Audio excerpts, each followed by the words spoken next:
ओम शांति। आज बाबा का 13 जनवरी 2026 का मुरली है। बाबा ने कहा, मीठे बच्चे, बाप की श्रीमत का रिगार्ड रखना माना, मुरली कभी भी मिस नहीं करना। तो बाबा कह रहे हैं कि बाबा का रिगार्ड हम तब भी रख सकते हैं जब हम कभी भी मुरली मिस नहीं करेंगे। हर आज्ञा का पालन करना, और बाबा की हर आज्ञा को हमें पालन करना है। प्रश्न पूछा बाबा ने आज, अगर तुम बच्चों से कोई पूछे राजी खुशी हो तो तुम्हें कौन सा जवाब फलक से देना चाहिए। तो बाबा कह रहे हैं कि जब कोई हमें कहे कि तुम राजी खुशी हो तो हमें कौन सा उत्तर फलक से देना चाहिए। उत्तर कहा, बोला, परवाह थी पार ब्रह्म में रहने वाले की, वो मिल गया। तो बाबा कह रहे हैं कि हमें ये कहना है कि हमें पार ब्रह्म को पाने की इच्छा थी, वो हमें मिल गया है। बाकी क्या चाहिए हमें? और कुछ भी अभी नहीं चाहिए। पाना था सो पा लिया, जो हमें पाना था वो हमने पा लिया है। तुम ईश्वरीय बच्चों को किसी बात की परवाह नहीं। तो बाबा कह रहे हैं कि हम ईश्वर के संतान हैं, हमें कोई भी चीज़ को पाने के लिए इच्छा नहीं रखना चाहिए। तुम्हें बाप ने अपना बनाया, तुम्हारे पर ताज रखा, फिर परवाह किस बात की? तो हम बाबा के बन गए और बाबा ने हमारे माथे के ऊपर ताज रख दिया है। हमें अभी कोई भी चिंता नहीं होना चाहिए। ओम शांति। बाप समझाते हैं, बच्चों की बुद्धि में ज़रूर होगा कि बाबा बाप भी है, टीचर भी है, सुप्रीम गुरु भी है। तो बाबा हमें समझा रहा है, बाबा हमारा बाबा भी है, टीचर भी है और सुप्रीम गुरु भी है। इसी याद में ज़रूर होंगे, तो हमें ये याद में ज़रूर रहना है। ये याद कभी कोई सिखला भी नहीं सकते। तो बाबा कह रहे हैं कि बाबा जो हमें याद सिखला रहा है, ये याद बाबा के बिना और कोई हमें सिखला भी नहीं सकते हैं। बाप ही कलप कलप आकर सिखलाते हैं। तो बाबा कह रहे हैं कि बाबा ही कलप कलप आकर के हमें ये सब सिखला रहा है। वही ज्ञान सागर पतित पावन भी है, वो बाप भी है, टीचर भी है, गुरु भी है। तो बाबा हमारे बाबा भी है, टीचर भी है और गुरु भी है। इहो अब समझा जाता है, जबकि ज्ञान का तीसरा नेत्र मिला है। तो बाबा से अभी हमें ज्ञान का तीसरा नेत्र मिला है, तो इससे ही हमें ये समझ में आ रहा है। अभी इहो अब समझा जाता है, जबकि ज्ञान का तीसरा नेत्र मिला है। बच्चे भल समझते तो होंगे, परंतु बाप को ही भूल जाते हैं, तो टीचर गुरु फिर कैसे याद रहेगा? तो बाबा कह रहे हैं कि हम बाबा के संबंध को ही भूल जाते हैं, तो टीचर गुरु तो भूल ही जाएंगे। माया बहुत ही प्रबल है, जो तीन रूप में महिमा होते हुए भी तीनों को भुला देती है। तो बाबा कह रहे हैं कि माया बहुत प्रबल है, बाबा के तीनों रूप का महिमा है, लेकिन फिर भी हम बाबा के याद को भूल जाते हैं। इतनी सर्वशक्तिमान है। तो बाबा कह रहे हैं कि माया इतना सर्वशक्तिमान है। बच्चे भी लिखते हैं, बाबा हम भूल जाते हैं, माया ऐसी प्रबल है। तो बच्चे बाबा को लिखते हैं कि बाबा हम भूल जाते हैं, क्योंकि माया इतना प्रबल है। ड्रामा अनुसार है, बहुत सहज। बच्चे समझते हैं ऐसा कभी कोई हो नहीं सकता। वही बाप, टीचर, सदगुरु है, सच सच, इसमें गपोरे आदि की कोई बात नहीं। तो बाबा कह रहे हैं कि बाबा सच सच है, इसमें गपोरे आदि की कोई बात नहीं है। अंदर में समझना चाहिए ना, परंतु माया भुला देती है। तो बाबा कह रहे हैं कि माया हमें ये सब भुला देती है। कहते हैं हम हार खा लेते हैं, तो कदम कदम में पद्म कैसे होंगे? तो बाबा कह रहे हैं कि बार बार अगर हम माया के पास हार खा लेंगे तो पद्म गुना प्राप्ति हमें नहीं हो सकता है। देवताओं को भी पद्म की निशानी देते हैं। तो बाबा कह रहे हैं कि देवताओं को भी पद्मों की निशानी दिखाते हैं, सबको तो नहीं दे सकते। ईश्वर की यह पढ़ाई है, मनुष्य की नहीं। तो बाबा हमें कह रहा है कि ये ईश्वरीय पढ़ाई है, ये कोई मनुष्य की पढ़ाई नहीं है। मनुष्य की यह पढ़ाई कभी हो नहीं सकती। तो बाबा कह रहा है कि बाबा हमें जो पढ़ाई पढ़ा रहा है, ये कोई मनुष्य की पढ़ाई हो ही नहीं सकता है। भल देवताओं की महिमा की जाती है, परंतु फिर भी ऊंचते ऊंच एक बाप है। तो बाबा कह रहा है कि देवता की महिमा किया जाता है, लेकिन अगर ऊंचे से ऊंचा कोई है वो है परमात्मा पिता हमारा। बाकी उनकी पढ़ाई क्या है, आज आज गदाई कल रजाई। अभी तुम पुरुषार्थ कर रहे हो ऐसा लक्ष्मी नारायण बनने का। तो बाबा अभी हमें कह रहे हैं कि अभी हम पुरुषार्थ कर रहे हैं इन लक्ष्मी नारायण जैसा बनने के लिए। बनाते जानते हो इस पुरुषार्थ में बहुत फेल होते हैं। तो बाबा कह रहे कि बाबा जो हमें पुरुषार्थ करा रहा है इसमें बहुत फेल भी होंगे। पढ़ते फिर भी इतने हैं जितने कलब पहले पास हुए थे। तो बाबा कह रहे हैं कि उतने आत्माएं ही पढ़ेंगे जो कलब पहले भी पास किया था। वास्तव में ज्ञान है भी बहुत सहज, परंतु माया भुला देती है। तो बाबा कह रहे हैं कि बाबा जो अभी हमें ज्ञान सुना रहा है ये बहुत सिंपल है, सहज है, लेकिन माया इस ज्ञान को हमें भुला देता है। बाप कहते हैं अपना चार्ट लिखो, परंतु लिख नहीं पाते हैं। तो बाबा हमें चार्ट लिखने के लिए कहते हैं, लेकिन हम लिख नहीं पाते हैं। कहाँ तक बैठ लिखे, अगर लिखते भी है तो जांच करते हैं 2 घंटा याद में रहे, फिर वह भी उन्हों को मालूम पड़ता है जो बाप की श्रीमत को अमल में लाते हैं। तो बाबा कह रहे हैं कि उनको ये मालूम पड़ता है हम बाबा को कितना याद करते हैं, जो श्रीमत में अमल करते हैं, अर्थात श्रीमत में चलते हैं। जो बाप तो समझेंगे इन विचारों को लज्जा आती होगी, नहीं तो श्रीमत अमल में लानी चाहिए। तो बाबा कह रहे हैं कि जो श्रीमत में नहीं चलते, बाबा कहता है कि उनको शायद लज्जा आता है इसलिए चलते नहीं हैं, परंतु 2% मुश्किल चार्ट लिखते हैं। तो बाबा कह रहे हैं कि बाबा के 2% बच्चे ही हैं जो चार्ट लिखते हैं। बच्चों को श्रीमत का इतना रिगार्ड नहीं है। तो बाबा कह रहे हैं कि बाबा के बच्चे उतना बाबा की श्रीमत का रिगार्ड नहीं देते हैं।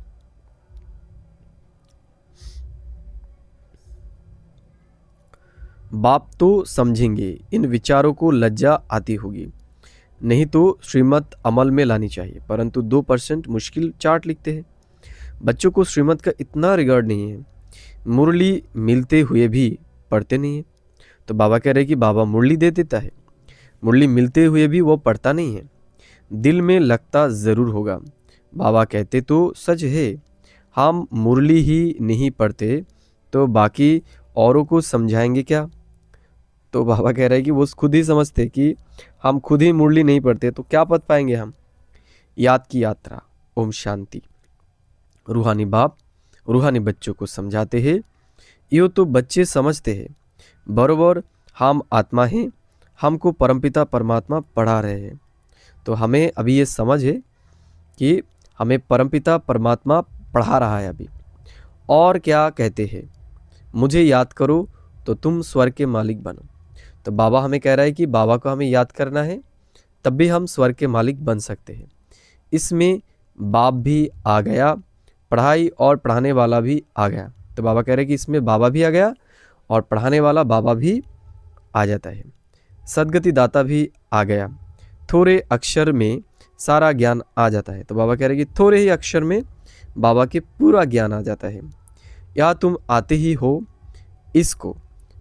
इसको रिवाइज करने लिए। तो हम बाबा के पास आते हैं क्यों? हम बाबा के पास आते हैं ज्ञान का रिवाइज करने के लिए।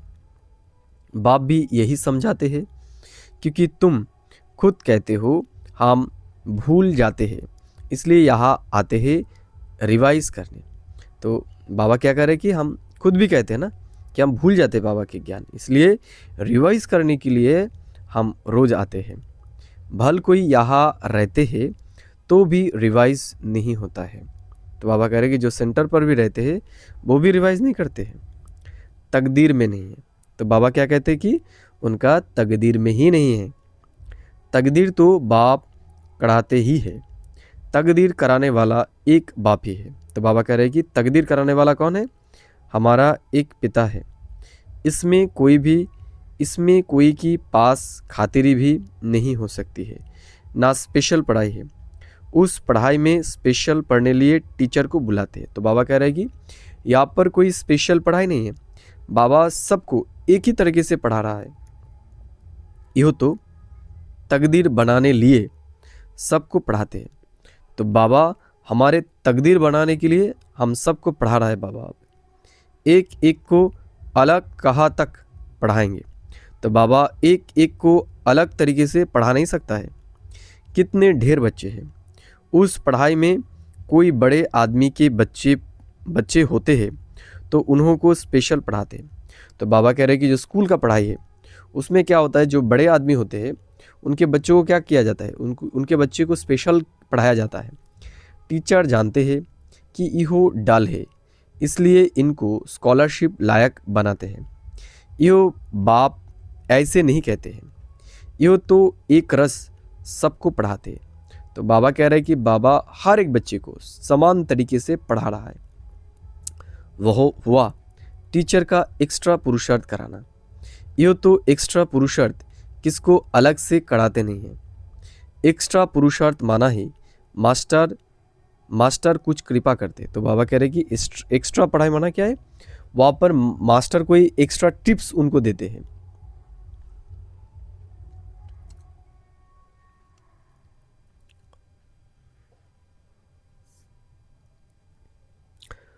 ऐसे तो भल पैसे लेते हैं, खास टाइम दे पढ़ाते हैं, जिससे वो जास्ती पढ़कर होशियार होते हैं। या तो जास्ती कुछ करने की बात है ही नहीं। तो बाबा कह रहे कि बाबा के यहाँ पर कोई जास्ती कुछ करने की ज़रूरत ही नहीं है, उनकी तो बात ही नहीं है। एक ही महामंत्र देते हैं, मन मना भव। तो बाबा हमें एक ही मंत्र दे रहा है, वो मंत्र है मन मना भव। याद से क्या होता है, यो तो समझते हो बाप ही पतित पावन है। तो बाप अभी हमें ये समझ दिया है कि बाबा ही एक पतित पावन है, जानते हो उनको याद करने से ही पावन बनेंगे। तो अभी हमें ये मालूम है कि उनको याद करने से ही हम पावन बन सकते हैं। अब तुम बच्चों को ज्ञान है, जितना याद करेंगे उतना पावन बनेंगे।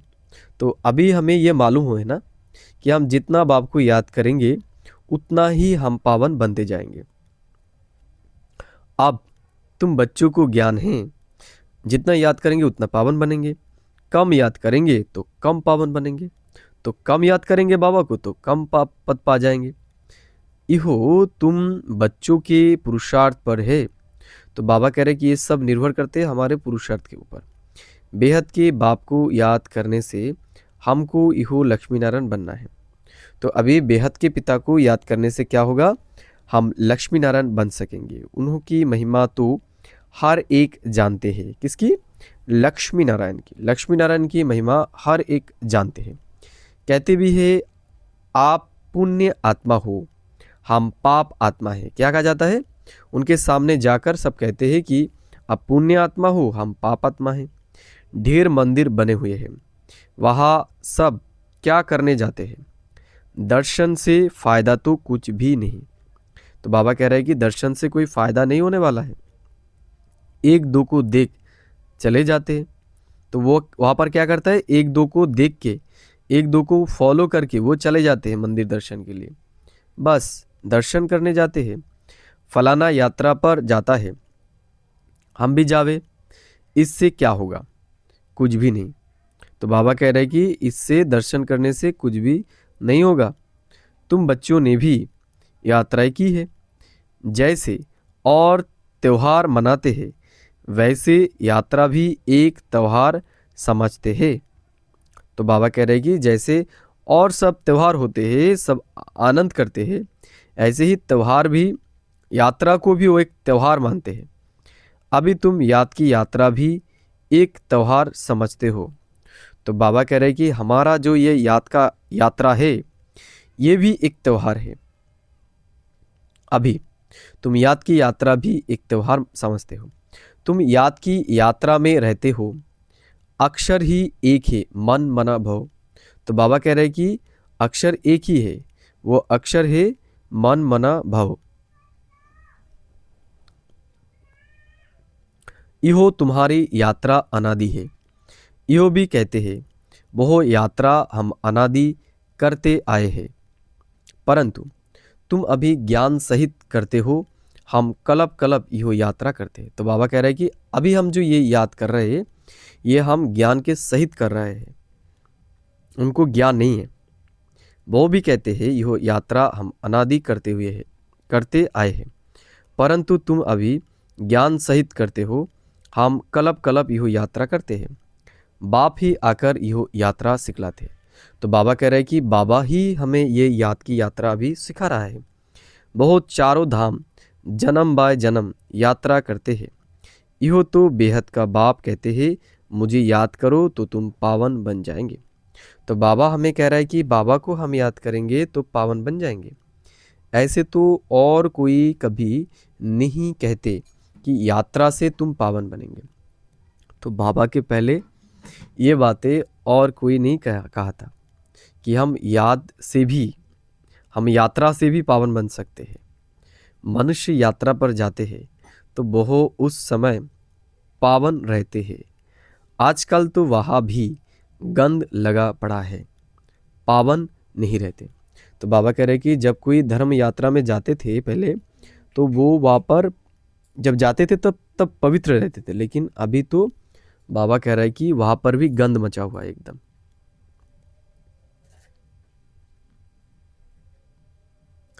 बाबा फिर कह रहा है कि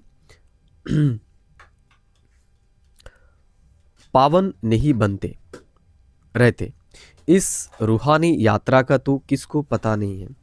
तो बाबा जो अभी हमें रूहानी यात्रा सिखला रहा है, इसको किसी को भी पता नहीं है इस यात्रा के बारे में। तुमको अभी बाप ने बताया है, यह याद की यात्रा है सच्ची। तो बाबा जो हमें ये याद की यात्रा सिखला रहा है, ये सच्ची यात्रा है। वह यात्रा का चक्र लगाने जाते हैं, फिर भी वैसे का वैसा बन जाते हैं, चक्र लगाते रहते हैं। जैसे वास्को डी गामा ने सृष्टि का एक चक्र लगाया, तो बाबा ने कहा कि वास्को डी गामा ने जैसे क्या चक्र लगाया है, यो भी चक्र लगाते हैं ना।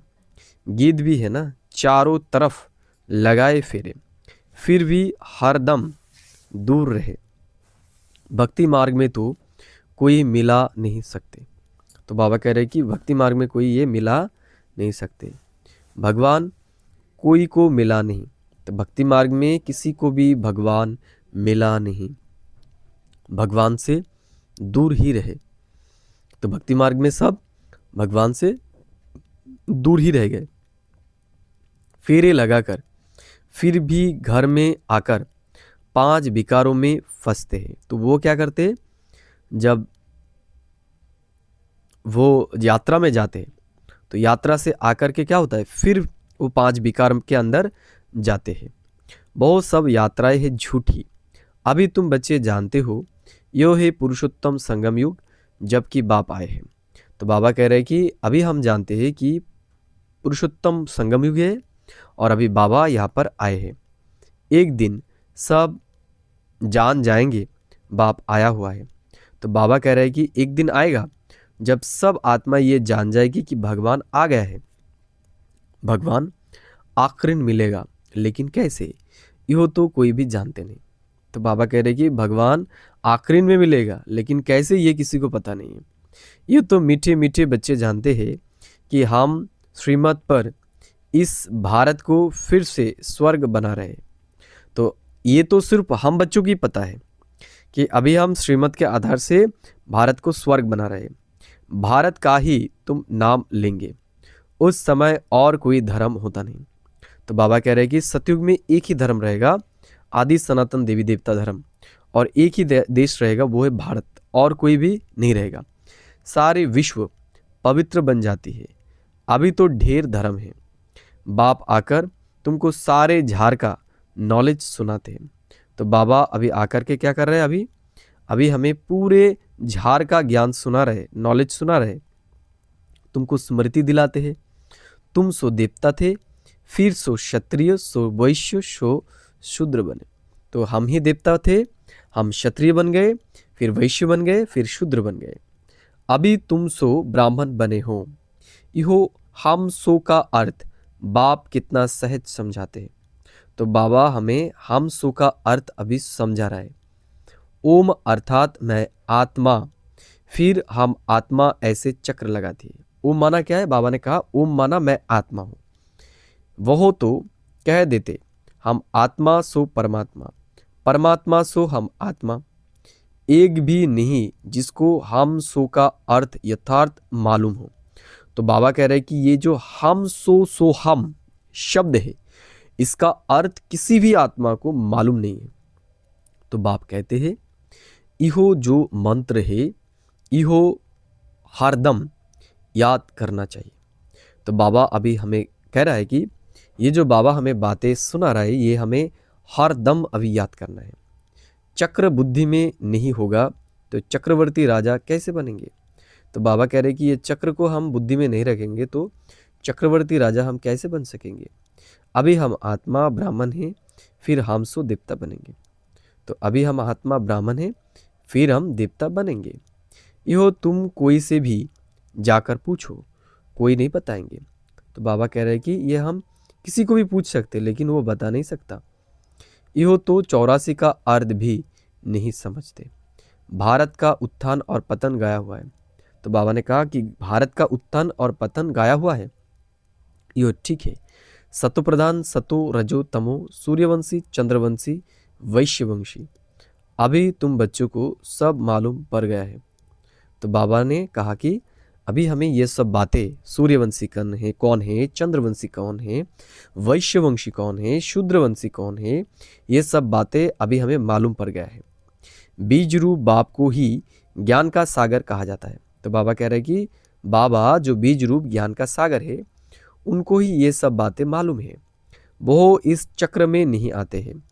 ऐसे नहीं हम जीव आत्मा सो परमात्मा बन जाते। तो बाबा कह रहे हैं कि ऐसी बात नहीं है कि हम जीव आत्मा ही परमात्मा बन जाते हैं, नहीं। बाप आप समान नॉलेजफुल बनाते हैं, आप समान गॉड नहीं बनाते हैं। तो बाबा कह रहे हैं कि बाबा हमें बाबा के जैसा ज्ञानवान बनाते, लेकिन बाबा के जैसा परमात्मा नहीं बनाते हैं। इन बातों को बहुत अच्छी रीति समझना है। तो बाबा कह रहे हैं कि बाबा जो ये सब बातें हमें समझा रहा है, हमें भी इस बातों को बहुत अच्छी तरीके से समझना है, तब बुद्धि में चक्र चल सकता है, जिसका नाम स्वदर्शन चक्र रखा है। तो बाबा ने क्या नाम रखा इस चक्र का? स्वदर्शन चक्र। तुम बुद्धि से समझ सकते हो हम कैसे इस 84 के चक्र में आते हैं। तो बाबा कह रहे हैं कि हम बुद्धि से ये जान सकते हैं कि हम कैसे इस 84 के चक्र में आते हैं। इसमें सब आ जाता है, समय भी आता है, वर्ण भी आ जाते हैं, वंशावली भी आ जाती है। तो बाबा कह रहे हैं कि समय भी आ जाता है, वर्ण भी आ जाता है, वंशावली भी आ जाती है। अब तुम बच्चों की बुद्धि में यह सारा ज्ञान होना चाहिए। तो बाबा कह रहे हैं कि हमारी बुद्धि में ये चक्र का ज्ञान अभी पूरा आना चाहिए। नॉलेज से ही उच्च पद मिलता है। नॉलेज होगी तो औरों को भी देंगे। तो बाबा कह रहे हैं कि ज्ञान अगर होगा तो हम भी दूसरों को दे सकते हैं। यहाँ तुमसे कोई पेपर आदि नहीं बढ़ाए जाते हैं। इन स्कूलों में जब इम्तिहान होते हैं तो पेपर्स विलायत से आते हैं। तो बाबा कह रहे हैं कि स्कूल में जब परीक्षाएं होते हैं तो विदेश से भी प्रश्न पत्र आते हैं। जो विलायत में पढ़ते होंगे उन्हों की तो वहाँ ही रिजल्ट निकलते होंगे।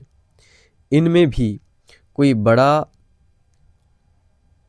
एजुकेशन अथॉरिटी होगा जो जांच करते होंगे पेपर्स की। तुम्हारे पेपर्स की जांच कौन करेंगे? तो बाबा हमें पूछ रहे हैं कि हमारे पेपर का जांच कौन करेगा? तुम खुद ही करेंगे। तो क्या कहा बाबा ने कि हमारा जो पेपर है, हमारे पेपर का जांच हमें खुद ही करना है, कोई दूसरा नहीं करेगा, हम खुद को करना पड़ेगा हमारे पेपर का जांच।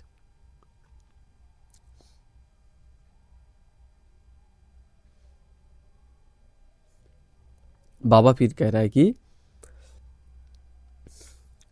तुम खुद ही करेंगे, खुद को जो चाहो सो बनाओ।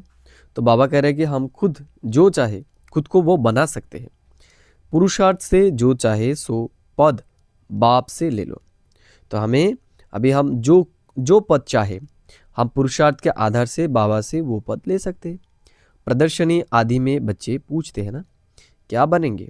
देवता बनेंगे, बैरिस्टर बनेंगे, क्या बनेंगे? जितना बाप को याद करेंगे, सर्विस करेंगे, उतना फल मिलेगा।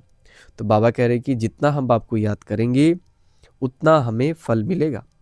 जो अच्छी रीति बाप को याद करते हैं, बहुत समझते हैं, हमको सर्विस भी करनी है।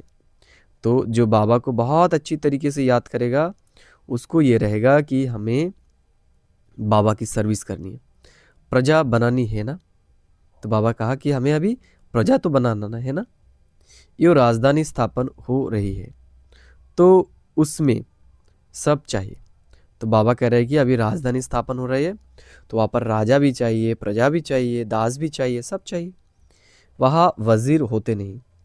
वज़ीर की दरकार उनको रहती जिनको अकल कम होता है। तो बाबा कह रहे हैं कि वज़ीर उनको चाहिए जिनका अकल बुद्धि कम होता है। तुमको वहाँ राय की दरकार नहीं रहती है। तो बाबा हमें कह रहे हैं कि सतयुग में हमें किसी की राय की ज़रूरत नहीं रहेगी। बाबा के पास राय लेने आते हैं, स्थूल बातों की राय लेते हैं। पैसे का क्या करें, धंधा कैसे करें? बाबा कहते हैं यह दुनियावी बातें बाप के पास नहीं ले आओ। तो बाबा कह रहे हैं कि पैसा पैसा ज़मीन ये सब जो दुनिया की बातें हैं, बाबा से इस बात को हमें नहीं करना है। हाँ, कहा दिल शिकस्त बन ना जाए तो कुछ ना कुछ आथत देकर बता देते हैं। यह कोई मेरा धंधा नहीं है। तो बाबा कह रहे हैं कि बाबा का धंधा ये सब नहीं है, पैसा ज़मीन। मेरा तो ईश्वरीय धंधा है, तुमको रास्ता बताने का। तो बाबा कह रहे हैं कि बाबा का एक ही धंधा है, ईश्वरीय धंधा, हमें रास्ता बताने का। तुम विश्व का मालिक कैसे बनो, तुमको मिली है श्रीमत। तो बाबा का एक ही बात अंदर चलता है कि हमें वो विश्व का मालिक कैसे बना सकते हैं, यही उनके भीतर चलता है सब समय। बाकी सब है आसुरी मत।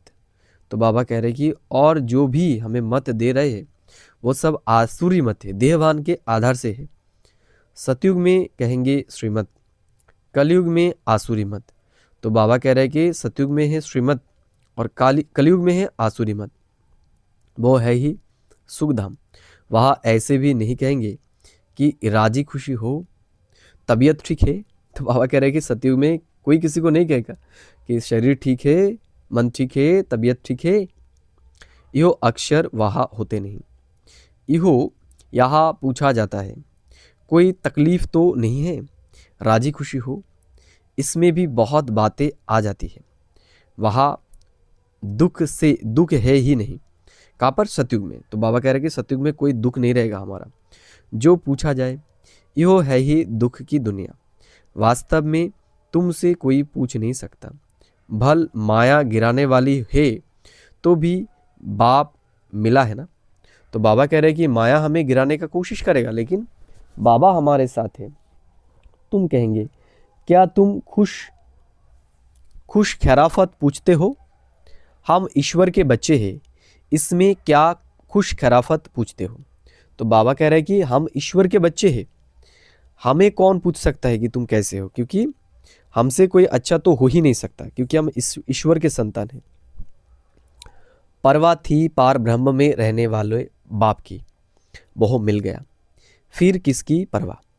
तो जो परमात्मा थी जिनको पाने की हमारा आश था वो हमें मिल गया। तो अभी हमारा चिंता तो नहीं होना चाहिए, बिल्कुल ही हमारा चिंता से हमें मुक्त हो जाना चाहिए।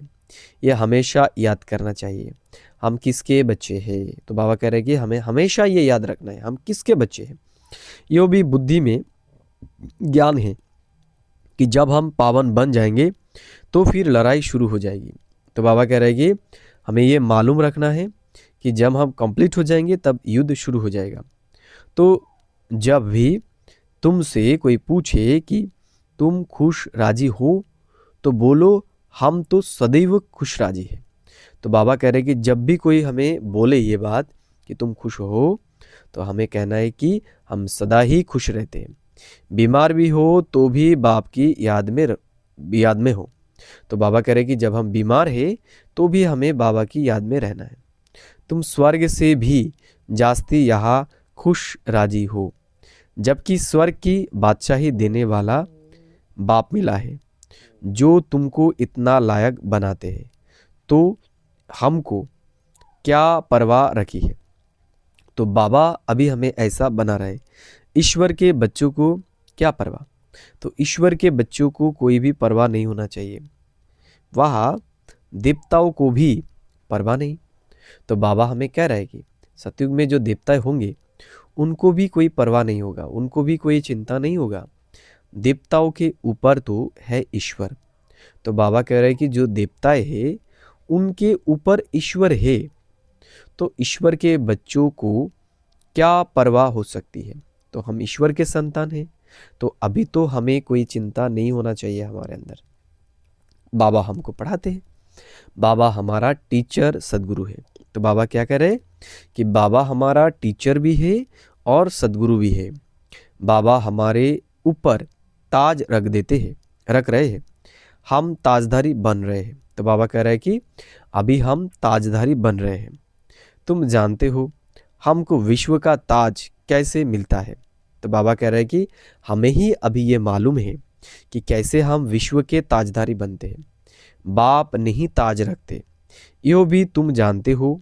सतयुग में बाप अपना राज ताज अपने बच्चों पर रखते हैं। तो क्या करता है बाबा, सतयुग में हम बच्चों के ऊपर ही बाबा ताज रख देते हैं, जिसको अंग्रेजी में कहते हैं क्राउन प्रिंस। यहाँ जब तक बाप का ताज बच्चों को मिले तब तक बच्चे को इकट्ठा रहेगी। कहा बाप मरे तो ताज हमारे सिर पर आवे। तो इस दुनिया में क्या करता है, इस दुनिया में तो जो राजा का संतान है उसको यही चिंता रहता है कि कब मेरा बाप मरे और मैं राजा बनूं। आश होगी प्रिंस से महाराजा बनूं। उनका क्या आश रहता है कि हम प्रिंस से, राजकुमार से महाराजा बनूं। अभी वहाँ तो ऐसी बात नहीं होती। अपने समय पर कायदे अनुसार बाप बच्चों को ताज देकर फिर किनारा कर लेते हैं। सतयुग त्रेता में क्या होगा, जब समय होगा तब उनके पिता उनको राज्य का भार दे देगा। वहाँ वानप्रस्थ की चर्चा होती नहीं, तो वहाँ पर कोई वानप्रस्थ नहीं लेगा, क्योंकि वहाँ पर सब धर्म में ही होता है। बच्चों को महल आदि बना कर देते हैं, आशाएं सब पूरा हो जाती है। तो बाबा क्या करते हैं, तो वहाँ पर जो देवी देवता है उनका सब आशा पूर्ण हो जाता है। तुम समझ सकते हो सतयुग में सुख ही सुख है।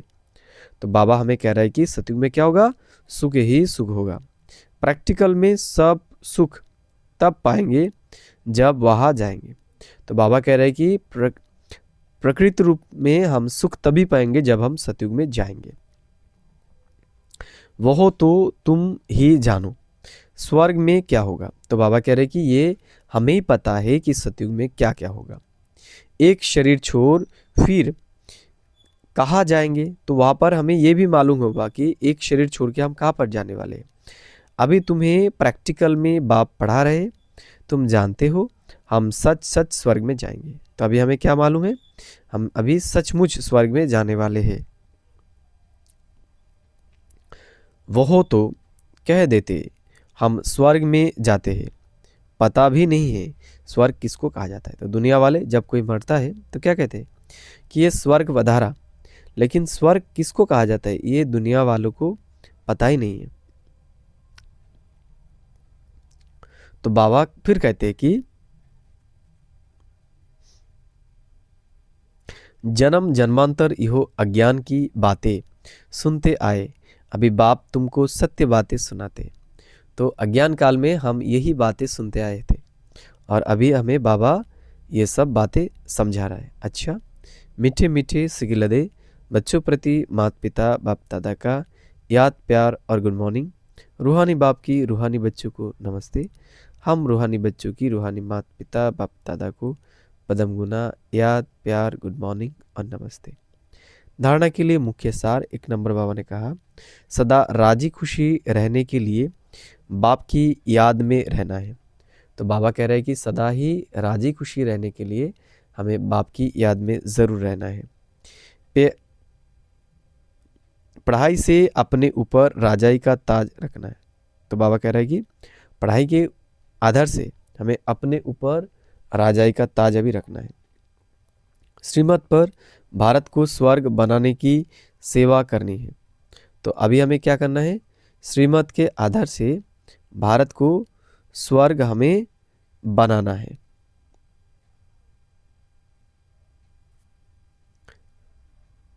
बाबा फिर कहते हैं सदा श्रीमत का रिगार्ड रखना है।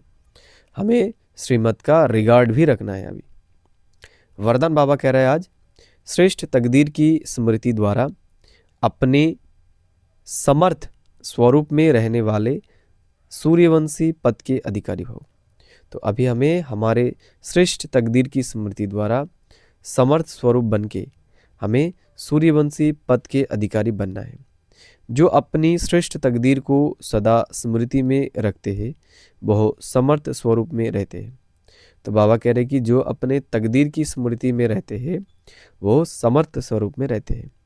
उन्हें सदा अपना अनादि असली स्वरूप स्मृति में रहता है। तो बाबा कह रहे हैं कि उनको क्या रहता है? उनको अपने असली स्वरूप स्मृति में रहता है। कभी नकली फेस धारण नहीं करते। वो कभी कोई नकली रूप धारण नहीं करते, नकली फेस। कई बार माया नकली गुण और कर्तव्य का स्वरूप बना देती है।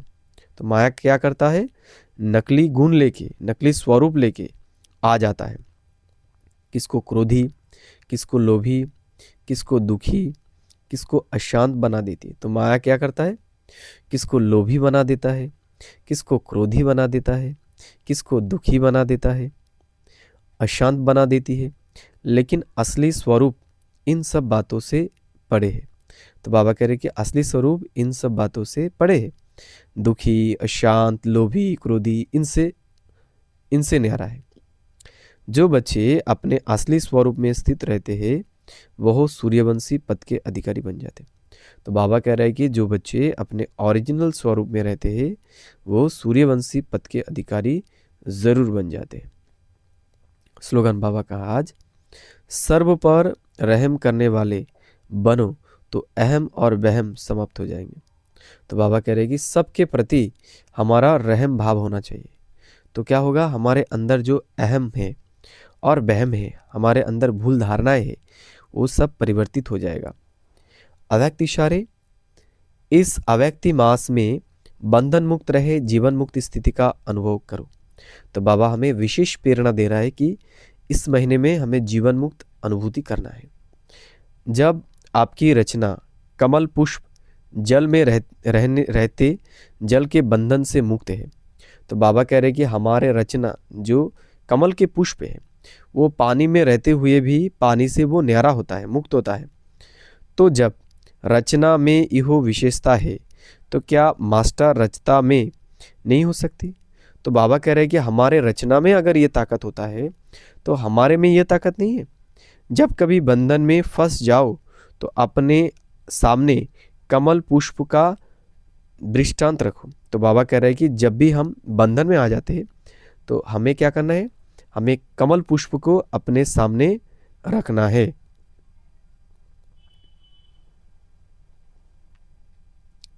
फिर बाबा कह रहा है कि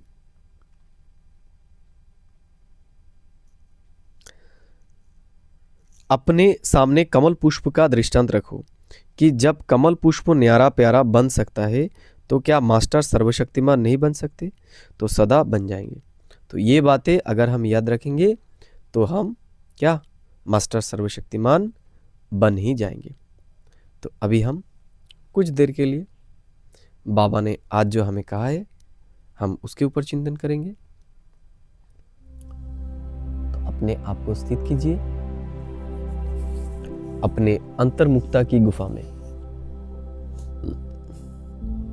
मैं अंतर्मुखी आत्मा अपने अंतर्दृष्टि बुद्धि के दृष्टि से अभी ईश्वरीय ज्ञान को मनन कर रहा हूं। मैं ईश्वर का संतान, ईश्वर की छात्र, ईश्वर की शिष्य। अभी ईश्वर ने हमें दिव्य नेत्र प्रदान किया है।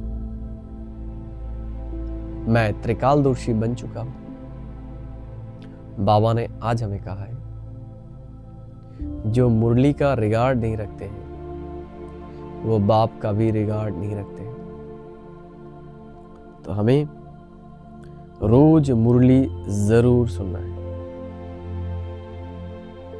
बाबा ने आज कहा है, अगर कोई हमें पूछे तुम कैसे हो, तो बाबा ने कहा हमें दूसरों को कहना है कि हमें जो पाना था हमने वो पा लिया, हमने भगवान को पा लिया।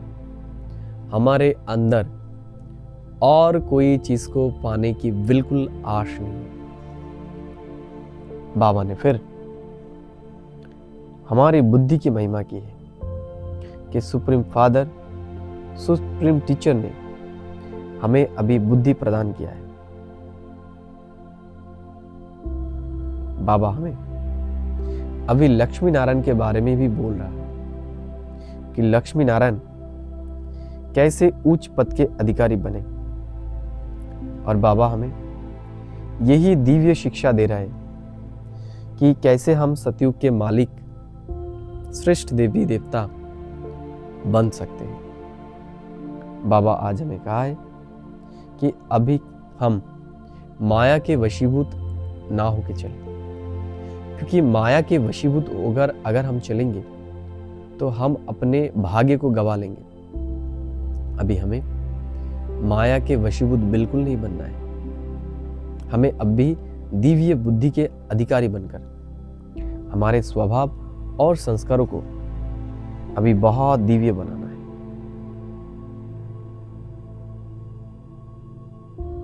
बाबा ने आज कहा है कि बाबा ने जो हमें ज्ञान दिया है, हम जितना उस ज्ञान का मनन चिंतन करेंगे उतना ही हम पावन बनते जाएंगे। बाबा ने आज हमें एक महामंत्र प्रदान किया है, वो है मन मना भव। तो बाबा हमें मन मना भव स्थिति में रहने की प्रेरणा दे रहे थे। बाबा ने आज कहा है हमें श्रीमत के आधार से अभी भारत को पावन बनाना है, हमें भारत की सेवा करना है।